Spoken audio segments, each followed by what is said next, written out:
Freunde, willkommen zurück. Ja, absolutes Chaos bei Real Madrid. Was ist eigentlich los? Ich habe das ja schon in meinem letzten Video gesagt oder als Überschrift dick im Thumbnail rein. Das Ende von Real Madrid. Ich frage mich gerade, was wirklich los ist. Erstmal natürlich klar, die sportliche Leistung wird aktuell kritisiert, auch von unserem Trainer.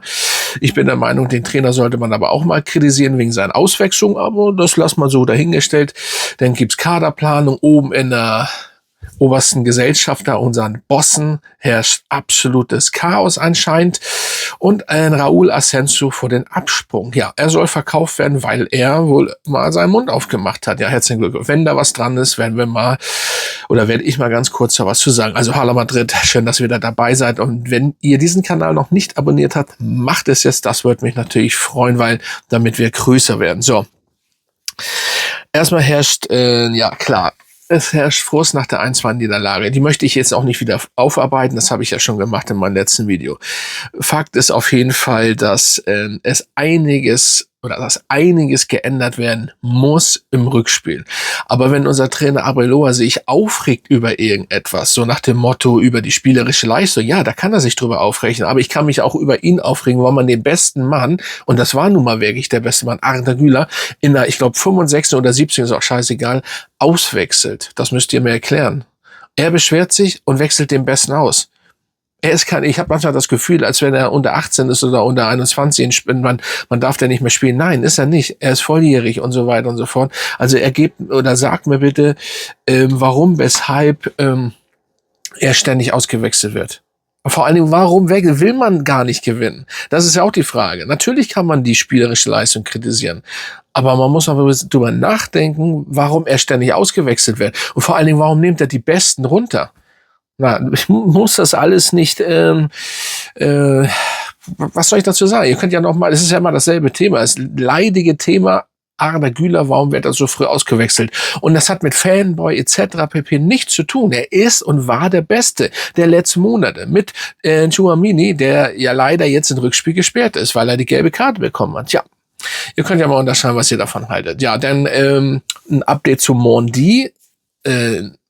Er ist wieder fit, er hat mittrainiert. Das heißt, Mendy kann wieder spielen. Die Frage ist, ich habe wirklich in meinem letzten Video zu den Review dieser 1-2-Niederlage nicht erwähnt, dass Carreras der hat übrigens durchgespielt. Carreras fand ich mit am schlechtesten. Es war eine Katastrophe, wenn man den mal beobachtet hat.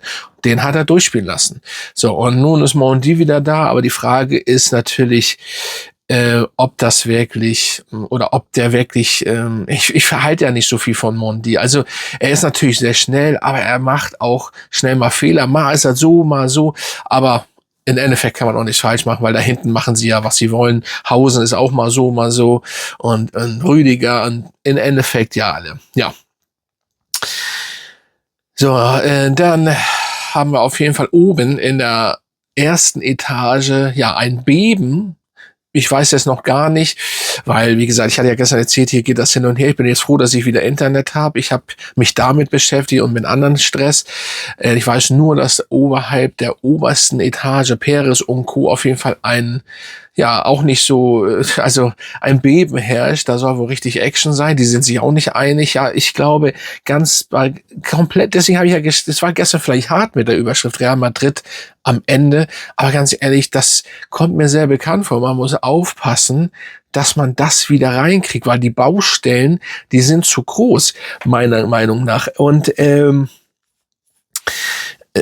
wenn oben schon auch jetzt irgendwas, ein Sportdirektor soll auch neu, also so der Sportdirektor, wenn ich mich jetzt nicht ganz täusche, der Sportdirektor soll auch weg und dementsprechend soll ein neuer, aber da oben wird diskutiert, die sind sich nicht einig. Im Endeffekt hat doch so ein Perez das Sagen. Oder hat irgendjemand sonst das Sagen?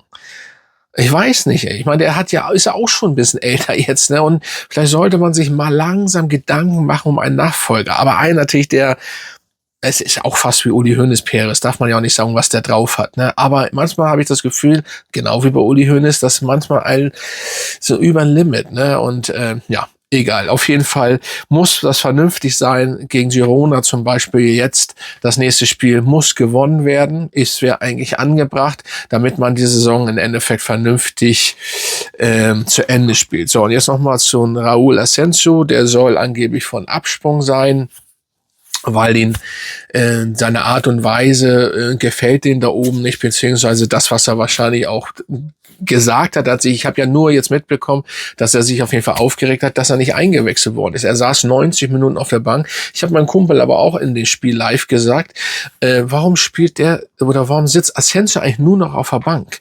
Ne? Abgesehen war Verletzung, dies und jenes, aber ich kann das auch irgendwie verstehen, weil Asensio, klar, er hat dann, wenn ich mich jetzt nicht ganz täusche, in Revue passieren lasse, 2 schwere Fehler gemacht. Das ist aber schon lange her.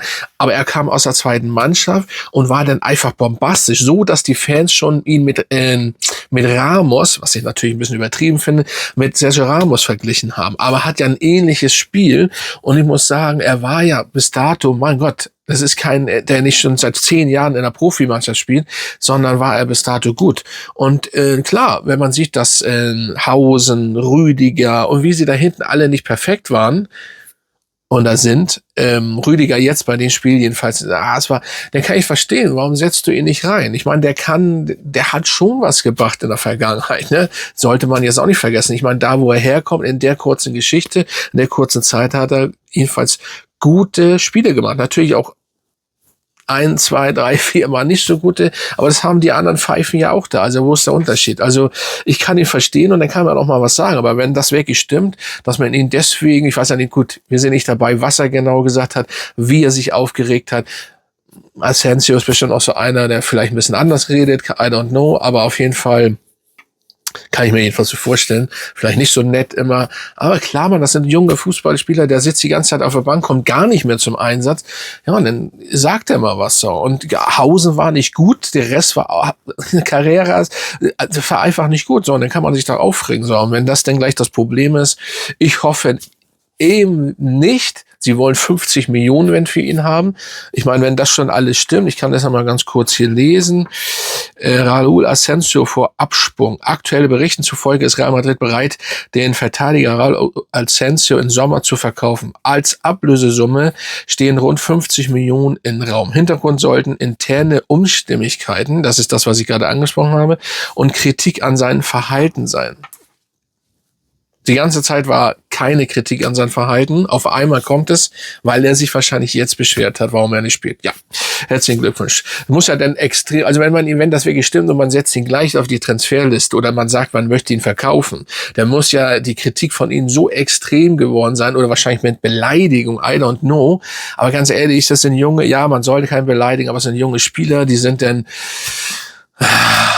ich weiß nicht, die Elternherrschaften da oben, ich weiß, man beleidigt nicht natürlich schon gar nicht seinen Arbeitgeber, aber ich sage ja nicht, dass er es gemacht hat, aber wenn man gleich ihn verkaufen möchte, muss ja irgendwas passiert sein und die Kritik war vielleicht zu hart, aber wie gesagt, der Junge kommt aus der zweiten Mannschaft vor 1,5 Jahren oder wann das da war, hat super gespielt, natürlich auch mal nicht, hat er auch eine Verletzung und ganz ehrlich, die anderen Pfeifen da hinten, wo die Leistung stimmt da auch nicht.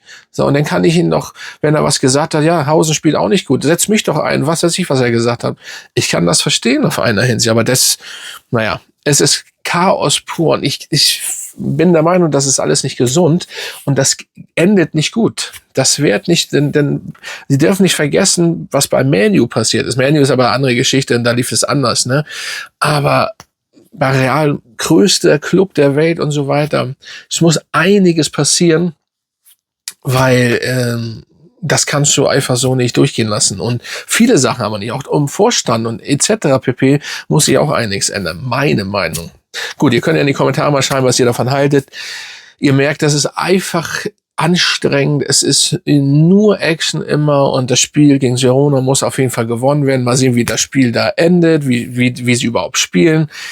Was soll ich dazu sagen? Ich bin mal gespannt und dann schauen wir. Hala Madrid, denkt dran, abonniert diesen Kanal und schreibt mal in die Kommentare, haut rein, was ihr von dieser ganzen Situation haltet und überhaupt etc. pp. Also, bis zum nächsten Mal, Freunde.